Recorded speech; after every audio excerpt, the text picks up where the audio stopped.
Les écrits de Nichiren, numéro 108. Ainsi ai-je entendu. J'ai bien reçu le rouleau contenant l'intégralité du Sutra du Lotus de la Loi merveilleuse recopié par vos soins en petits caractères, ainsi que les 2 vêtements matelassés, les 10 000 pièces de monnaie et les 100 éventails que vous avez offerts pour la consécration de ce rouleau.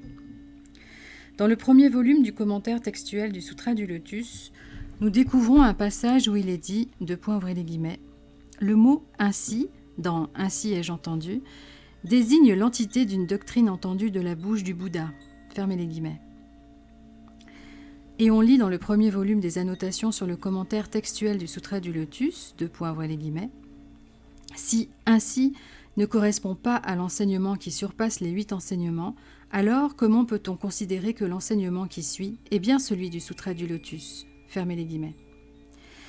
Le Sutra de la guirlande de fleurs commence par, le grand et vaste Sutra de la guirlande de fleurs du Bouddha, ainsi ai-je entendu. Fermez les guillemets.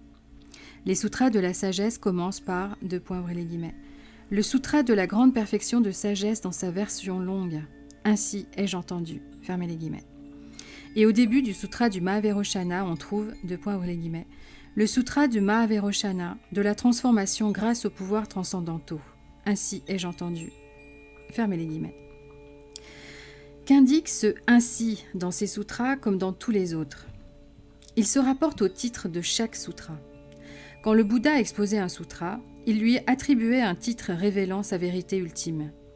Après la disparition du Bouddha, quand ses auditeurs, notamment Ananda, Manjushri et Vajrasatta, compilèrent ses enseignements, ils énonçaient d'abord le titre du sutra, puis ajoutaient, ainsi ai-je entendu. Fermez les guillemets. Le cœur de chaque sutra est contenu dans son titre. Par exemple, l'Inde est un pays composé de 70 royaumes dont les frontières s'étendent sur 90 000 ris. Cependant, les êtres humains, les animaux, les plantes, les montagnes, les fleuves et la terre de ce pays sont inclus dans le seul mot « Inde ». Toutes les choses qui existent sur les 4 continents de ce monde sont clairement reflétées, sans exception, à la surface de la Lune. De la même manière, les enseignements d'un sutra sont inclus dans son titre. Les titres des sutras Agama, par exemple, expliquent le principe ultime de ces sutras, à savoir que toute chose est impermanente. Ces titres sont 100, 1000, 10 000 fois supérieurs aux 2 caractères signifiant existence et non-existence qui sont utilisés dans les titres des écrits non bouddhiques. En entendant les titres des sutras Agama, les disciples des 95 écoles non bouddhiques abandonnèrent leur position erronée et se convertirent au chemin correct de l'impermanence. Ceux qui entendent les titres des sutras de la sagesse s'éveillent aux 3 enseignements. Toute chose est vacuité en elle-même. La vérité du milieu est indépendante de la vacuité et de l'existence temporaire, et la vérité du milieu est indéfectiblement unie à la vacuité et à l'existence temporaire. Ceux qui entendent le titre du Sutra de la guirlande de fleurs perçoivent l'un ou l'autre des 2 derniers enseignements dont je viens de parler. Ceux qui entendent le titre du Sutra du Mahaveroshana, ceux des sutras Vaipulya et des sutras de la sagesse, comprennent que toute chose à l'analyse se révèle dans sans substance ou que toute chose est la vacuité en elle-même, que la vacuité est indépendante de la vérité du milieu et de l'existence temporaire, ou que la vacuité est inséparable de la vérité du milieu et de l'existence temporaire, que la vérité du milieu est indépendante de la vacuité et de l'existence temporaire, ou qu'elle est inséparablement unie à elles deux. Cependant, ceux qui écoutent les titres de ces sutras des enseignements provisoires ne sont pas en mesure de s'éveiller au bienfait de l'illumination parfaite provenant des enseignements de l'inclusion mutuelle des 10 états, des 100 états et des 1000 facteurs et des 3000 mondes. Les sutras autres que le Sutra du Lotus n'exposent pas cette doctrine ultime et leurs disciples sont donc comme des hommes du commun, à l'étape où l'on est Bouddha qu'en théorie. Les Bouddhas et les Bodhisattvas qui apparaissent dans ces sutras n'atteignent pas l'étape où l'on entend le nom et les mots de la vérité concernant la pratique du Sutra du Lotus, encore moins l'étape de la perception et de l'action, car ils ne récitent pas même le titre du Sutra du Lotus.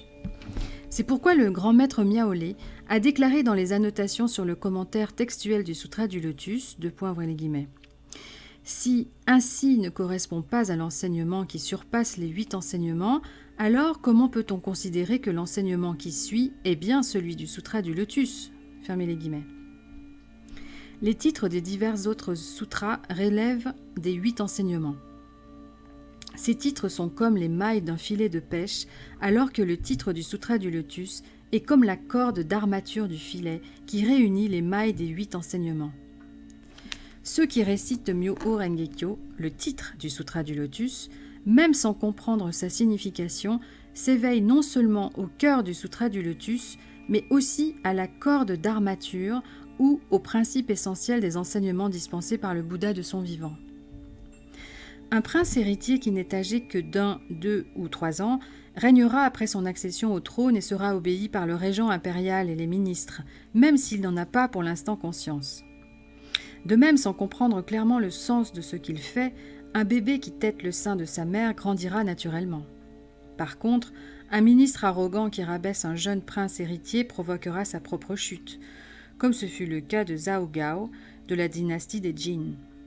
En méprisant le prince qui ne récite que le titre du Sutra du Lotus, les érudits des autres écoles et des autres sutras provoqueront leur propre chute, à l'instar de Zhao Gao, et tomberont dans l'enfer aux souffrances incessantes. Cependant, si un pratiquant du Sutra du Lotus qui en récite le titre sans en connaître la signification se laisse effrayer par les moines érudits des autres écoles et abandonne sa foi, alors cette personne sera comme le jeune empereur fantoche Wu Wei qui remplaça le prince héritier mais se laissa intimider par Zhao Gao qui le tua. Nam-myoho Renge-kyo n'est pas seulement l'essence des enseignements dispensés par le Bouddha de son vivant, mais aussi le cœur, l'entité et le principe ultime du Sutra du Lotus. Pourtant, si merveilleux que soit cet enseignement, nul ne l'a propagé durant les quelques 2220 années écoulées depuis la disparition du Bouddha. Les 24 successeurs du Bouddha en Inde ne l'ont pas propagé, pas plus que Tiantai ou Miaole en Chine, ni le prince Shotoku ou le grand maître Dengyo au Japon. C'est pourquoi lorsque le moine insignifiant que je suis l'a exposé, les gens ont refusé d'y croire en pensant qu'il s'agissait d'un enseignement erroné. C'est tout à fait compréhensible.